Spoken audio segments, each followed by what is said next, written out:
Welcome to our Adilas trainings. My name is Russell Moore, and we're going to get started on the text editor today in the payee main settings. Okay, so let's go ahead and just jump on in there and make sure that it's turned on. Okay, let's hop on down, and we have our basic text editor, which is on, which is great. So let's, if it's not on, if yours says don't use, let's just select basic text editor and click save. Okay, we're going to go back to the main page now. And now I just wanted to show you an example really quickly. So let's go ahead and look at what the text editor can provide for you. The text editor has headers all the way down to header 6. And so these are what each of them look like. It can bold, italicize, underline, strike out. You can have superscript, subscript, links. You can have videos, HTML videos. These are just some other different places that it comes from. You can do Instagram. You can pull in URL images. And you can do bulleted lists and numbered lists. Okay, so this also is centering right aligned and left aligned objects. You can do pictures, you can do videos, you can do text. So it's a really cool application. So let's get started, right? Really quickly, I wanted to explain a little bit to you about the text editors. There's a picture down here, so you can see that we have the basic text editor here, and if we press the keyboard, we can click over and we can see the full text editor. We recommend that you use the basic text editor, but if you ever need to use the full text editor, we just recommend that you use it in the newest version of Firefox. It has some quirky issues that haven't been worked out yet, so if you need it, it's there, but just be aware that it's a little bit more finicky than the others. All right, let's go start an example. Let's do a brand new one. So right now it only works on elements of time and customer logs. That is as of December 7th, 2016. So let's click time, let's click new, and it really doesn't matter which one we select. So let's go ahead and select that one. So we're going to put a caption in there because you need a caption to save. So this is just our test text. And let's go on down here and start working on some stuff. So this is just some of the stuff that I like to do to make it big and bold, and so I know where all my settings are being saved as.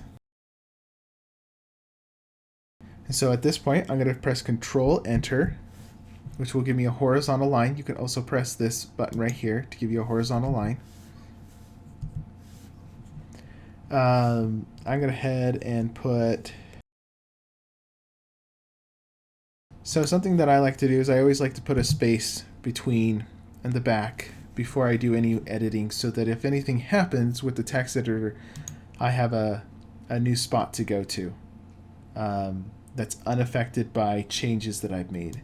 So I go here and I press Control 2. I think that's a nice big text. This one I'm going to bold it. I'm going to go ahead and go down.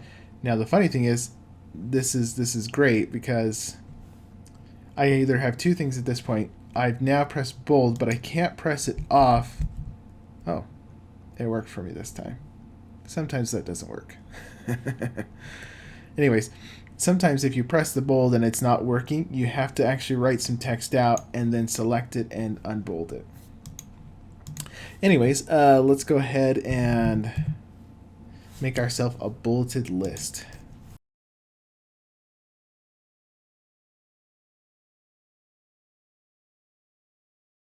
And I'm just going to copy this for the sake of just writing things down. And now you can change this bulleted list to a numbered list. Now when you want a bulleted list and a numbered list in the same area, you're going to press down, enter, and I would press it again because if you do it here, it's going to jump. So I'm going to press a bulleted list. It comes back underneath here. So let's fix that again. So we're going to press enter and enter again. And your bulleted list.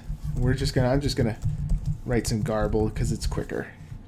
Okay, now if you want these things back closer together, press delete and voila. They come back up so they're really close to each other. Let's go ahead and underline something. Voila, very easy. Italicize. Awesome. Let's strike out. So you can strike something out so it's gone. And for subscript and superscript, the best ones are CO2, H2O. So these are the best ones. So let's go superscript. Voila. Subscript. Awesome. These are all really self-explanatory. So we're going to go through them quick. Now let's give ourselves a link. So okay, and I'm going to go over here. I'm going to grab that link. Control C. Come back over here. Just highlight your text. Press the link button. And this is the text that will be displayed. I'm going to replace the URL. I'm going to say open in a new window. So that way when I click on it, it will open in a new tab and insert link. And we'll test all these things live so you can see it work. So great. That's our link. Let's come on down and we're going to add a video because videos are just cool. And so we're going to add an HTML video first. So I have uploaded to the server a video, and I'm going to go ahead and I'm going to grab the URL for it. I'm going to stick it in here and insert the video. And this is where it comes in handy. So this is why we put that extra space at the bottom. So when I press enter again, it duplicates it. Unfortunately, just a weird thing that it does. Control Z will undo it. Come underneath it, create another space, go back up, and let's put a YouTube video in. So we're going to select our video. We're going to select our link. And we're going to come back in and we're going to press video again. And you have all these different options as well. Control V, insert, and voila. You get your YouTube video. Okay, so cool. We've got some cool stuff. Now let's go for an image. And just so that I'm not scrolling down all the time, let's go ahead and make some space. We're going to take it off. Oh, it's working perfect for me now. Sometimes that doesn't work. Anyways, let's go ahead and add a picture. Now for this, we have to go find a picture. So let's go find one. We're going to come on down. Oh, and this one I do not have my extra footer. So we're going to go here and I'm going to click on Open Image in New Tab. There's also a button that says Copy Image Address or Copy Image in certain browsers, and it copies the actual address. So I can just click here and then press that and voila. It's right there. So we insert the picture and you can size it. So let's go look at that other link that I opened up. It just opens up the image inside this tab, and then you can grab the URL. But we copied it into our clipboard, and so we don't need this one right now. So we're going to close it. There's our image. You've seen the horizontal line. You've seen us even create a header. So you're like, well, how do I know what buttons to press? Right here is a help file that gives you all the shortcuts. So go ahead, go crazy, have fun. Now, if you're a little bit more of an expert and you know some code, this is great because it will show you all the code that's produced. And you can add your own HTML stuff. Eventually, we're going to have some HTML example videos, how to really make this tool work extremely well. Light boxes, pictures, all sorts of really cool stuff that you're going to be able to add in here with HTML. And so this is how you'll get in there. But if you know any HTML right now, you can go crazy and have fun. You can even change font colors and all sorts of cool stuff. If you want a bigger screen to see it on, full screen works really well. You can edit to your heart's content and then just collapse it back down. that's basically all that we have for the basic text editor to show you today. There are a couple of things that I'd love to show you. So the way that I use it, and I love to use it, is I create these lists sometimes, and I'll actually go through and I'll strike them out once I'm done, and they create like little to-do lists. So I can show you an example under my stuff, my to-do list, and I cross off things when I'm done with them. Blog theme videos, I'll cross things off, and then I even know some HTML, so I'll create little check boxes using some extra code, and it creates a double checklist for me. And so that's what I use it for. I think it's really fun. It's really effective. Just some little quirky things.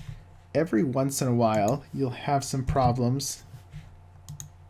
Like I said for this one, but it went off. But let's go ahead and see if I can replicate a problem.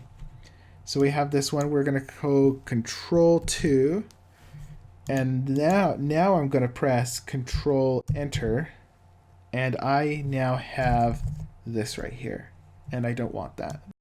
So we press Control 0, which makes it a paragraph.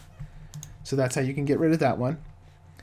Every once in a while, you'll be pressing Enter, and it doesn't escape out. All it does is it keeps on giving you more bullets, more bullets, more bullets, more bullets. So what you do is you go to the bullet, you press Control Enter. So I would just press the bulleted list off, which kills it there. And then I can press Escape, which kills it there, the horizontal line. And now you have your bulleted list back. And I can clean up that one. And now you have your space. There's little finicky things that happen. Sometimes you'll have to totally restart over. But if you do a couple things like write out your code and then go and change the fonts and stuff like that, it'll work out so much better. So just like I did in this first one, I wrote these out and then I came in and bolded them and made them a header. Another tip, make sure you always put a space at the bottom, even 2 if you want. It just helps you to restart just in case anything goes wrong. Anyways, that's all that we have for today. Thank you so much for watching our video, and we hope to see you in the next one.